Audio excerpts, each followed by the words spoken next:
89,727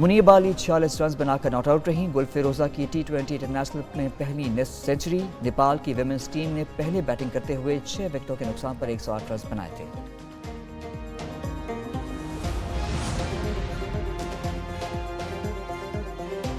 آئی سی سی کا سالانہ general council اجلاس. Chairman P C B Mohsin Naqvi ایک روزہ دورے پر سری لنکا جائیں گے.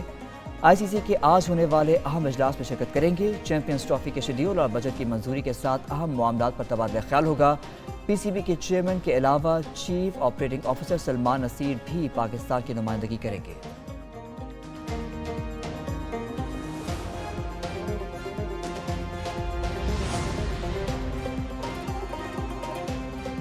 اور پیرس اولمپکس کا final countdown. Mega event کا آغاز 26 جولائی سے ہوگا. تیاریاں آخری مراحل میں داخل. 10,000 سے زائد ایتھلیٹس ان ایکشن ہوں گے.